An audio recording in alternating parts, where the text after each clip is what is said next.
Hello. What you're looking at here is a Hurth marine transmission. It is a HWB 10, or also referred to as the HWB 100, as far as I know.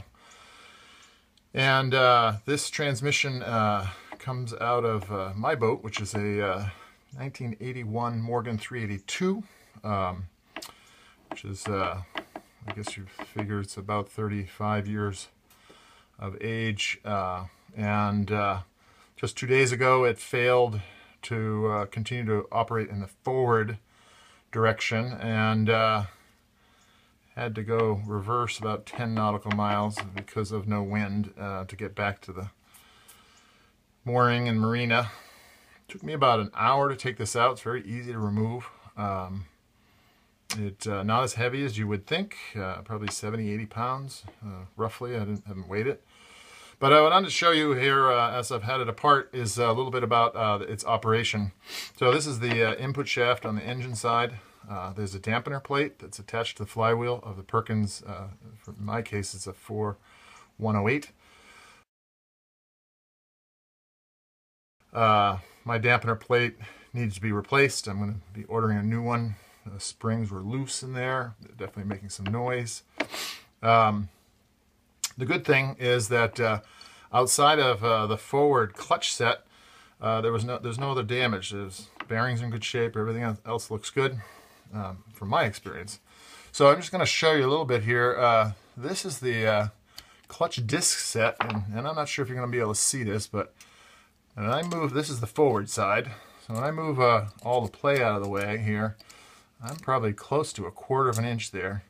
Over here on the reverse side, if I do so, I can maybe get a 64th, maybe an 1/8 of an inch there on the reverse side. So I can obviously see that the clutch discs are worn. There's steel plates in between the clutch discs, which are, I don't know too much about. I believe there's some sort of a wear material. Obviously, I found a lot of material in the gearbox. The other half of this, which I'm going to pop into view, hopefully you can see it. I've already cleaned it. It has the shifting fork on it. And that shifting fork, of course, engages here on this ring. This is what shifts you into forward and reverse. I'm just going to show you that if I shift this into forward, which is this direction, it's a little harder for me to do than it would be with the fork. I just pull this set over. Okay, that's forward. Now when I spin the input shaft, you can see we're engaged. I can also spin the input shaft and hold the output shaft in position, and you can see even by hand I can stall the output. Therefore, the failed clutch set. If I put it in reverse, and I will attempt to do so here. It's a little difficult. Reverse. Now I'm turning. I cannot get it to come free, and reverse worked fine when in operation. So that's the basic operation of the Hurth HWB 10 transmission. I am going to be doing a rebuild on my own. I'll be replacing basically both friction plate stacks and the transmission and the gaskets materials, and hopefully we'll detail a little bit more of that process in this video. I hope this is something others can use. I was a little hesitant about getting into it, but as I've started taking it apart and looking at things, it's really not as involved as I thought it might be. I will not be replacing bearings and seals, so I don't think it'll be, I don't have to press off I believe it's the reverse gear. I won't have to press that off, so it'll make life a little easier for me. And so we'll see how it goes. What I didn't mention was that I had reassembled this with the cups and place and so forth, which gives you the correct bearing spacing so that I could operate this. And Now I'm taking these plates off in order to remove the shaft. I obviously have had it off already once, but I reassembled it, A, for practice and also for illustration. So everything on this transmission is a pretty much 13 millimeter and quite easy to disassemble. Nothing has seemed to be all that tight. Certainly you want to look at the Hurth transmission disassembly and service manual is readily available. I found the Foley engine site to be very helpful. They had a good copy of that, which I downloaded, and using the diagram and the explanation for disassembly and obviously reassembly. So I've got one more seal plate here to remove. I was reading through, I thought wave washers was another name for just lock washers, but they are truly just a spring wave washers on here. You can see it's not really a lock washer, it's just a wave washer. Gives you a little bit of springness. Nothing was all that tight, but this transmission was not leaking, and no other issues other than the forward problem. Okay, so now that this is all disassembled, let me get back in the center of the picture. I'm going to go ahead out. This is the, you definitely want to keep the spring sets separated so that you're not, excuse me, this shim piece is separate so you don't mix them up. I'm going to go ahead and pull out the, this is the primary or the clutch set. I'm going to set that out of the way.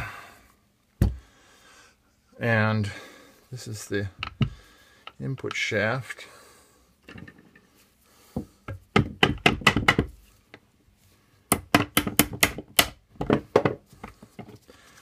There's the shim set, which I want to keep together. Bearings and races, everything comes out together. I don't know if you can see it, but down in here is the metal filings I talked about from the, they're actually a little bronze colored, so I'm assuming there's like a bronze raised surface in the new clutch plates, which when I get them I'll be able to take a closer look at.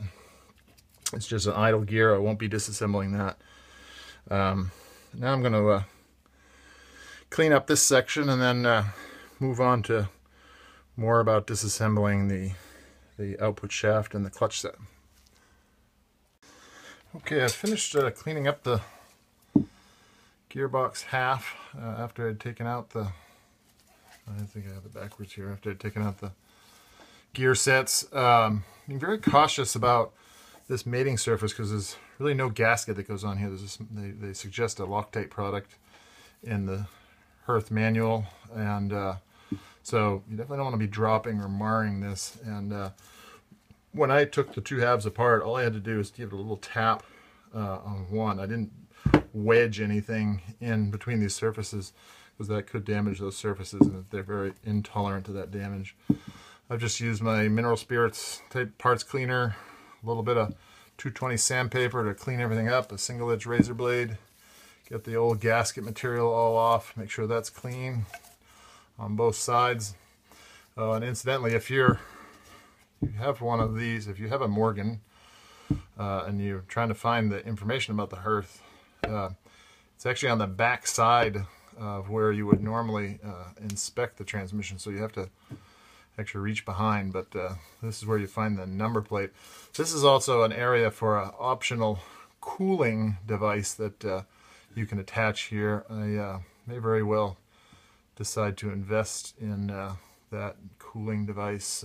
It certainly will increase the longevity of the gearbox overall. So now I got these parts cleaned up, I will definitely, before final assembly, probably use some brake clean to make sure I've got no little bits of dust and whatnot out before I reassemble. But that's the cleaned half. Okay, now we're looking at the output shaft and the gear set that we're going to spend most of the time on. The information I found online in the manual shows this as being a bolt and a spacer, but mine is somewhat different. It has this spanner nut on it, and I also can see that it's been punched in here at this keyway in order to keep the spanner nut from moving. So what I'm going to do is try to relieve that punch by reversing the punch. I'm going to set it in a vise, reverse punch it out a little bit, and then see if I can get that spanner nut off. We'll see how that works. Okay, that actually worked fairly well with the punch. I didn't have a spanner wrench, but I could get a small pipe wrench on this after I pushed out. You can see where I pushed this piece out. You have to be careful because I'm punching from the inside edge, damage the threads, although it's only going to engage the topmost thread. So if you can see that, it actually kind of cleaned up the threads when I took it back. Let's see if I can get this close enough. When I took it off. So there's the spanner nut. I believe I'm going to find some spacers right here, which there are. Couple spacers right here. Front of the bearing.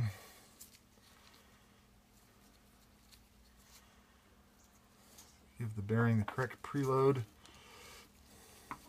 And the bearing itself, which I'm hoping I may not have to press off, but we'll see.